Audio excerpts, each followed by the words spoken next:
Assalamualaikum warahmatullahi wabarakatuh. Perkenalkan, nama saya Naili Rahma, mahasiswa semester 2, program studi Pendidikan Guru Madrasah Ibtidaiyah, Fakultas Keguruan dan Ilmu Pendidikan Universitas Nahdlatul Ulama Indonesia.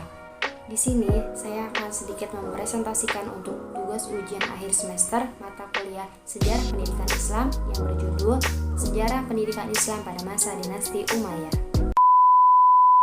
Di sini yang akan saya bahas yaitu tujuan, metode pendidikan, tempat kelembagaan, kurikulum, dan tokoh-tokoh pada masa dinasti Umayyah. Kurikulum pada masa dinasti Umayyah ini ada dua, yaitu kurikulum pendidikan rendah dan kurikulum pendidikan tinggi. Kurikulum pendidikan rendah atau pendidikan tingkat rendah, pada pendidikan ini yang diajarkan masih pembelajaran dasar seperti belajar membaca dan menulis, membaca Al-Quran dan menghafalnya, mempelajari pokok agama seperti doa wudhu, bacaan sholat, dan lain-lain. Selanjutnya yaitu kelembagaan pendidikan pada masa dinasti Umayyah. Adapun tempat dan lembaga-lembaga pendidikan yang ada pada masa dinasti Umayyah adalah sebagai berikut. Yang pertama, pendidikan kutab, yaitu tempat belajar menulis. Yang kedua, pendidikan masjid, yaitu tempat pengembangan ilmu pengetahuan, terutama yang bersifat keagamaan. Yang ketiga, pendidikan badiah, yaitu tempat belajar bahasa Arab yang fasih dan murni. Yang keempat, pendidikan perpustakaan. Yang kelima, majelis sastra atau salon kesusastraan, yaitu suatu majelis khusus yang diadakan oleh khalifah untuk membahas berbagai ilmu pengetahuan.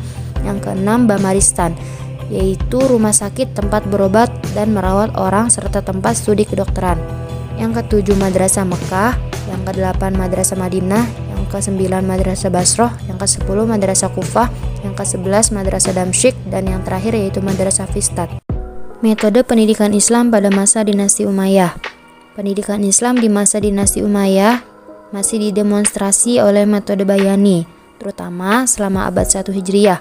Baru pada masa-masa akhir pemerintahan Umayyah, metode Burhani mulai berkembang di dunia Islam.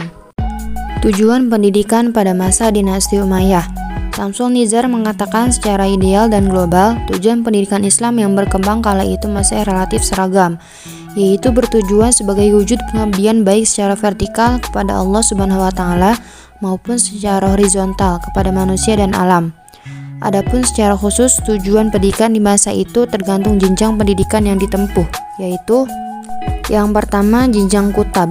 Pada jenjang kutab, tujuan pendidikan adalah untuk memenuhi kebutuhan keilmuan dasar agama dan keilmuan serta kecakapan hidup sehari-hari seperti membaca, menulis, dan berhitung. Yang kedua, pendidikan privat istana. Pendidikan privat istana juga memiliki tujuan seperti kutab, hanya saja pendidikan istana juga menekankan pada penguasaan bahasa Arab yang fasih.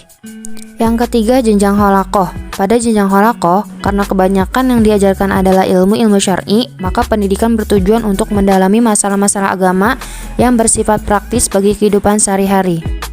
Yang terakhir, majelis sastra.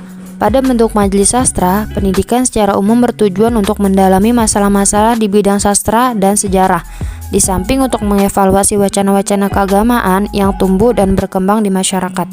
Mungkin cukup sekian presentasi dari saya, kurang lebihnya saya mohon maaf. Wallahu muwaffiq ila aqwamit thoriq. Wassalamualaikum warahmatullahi wabarakatuh.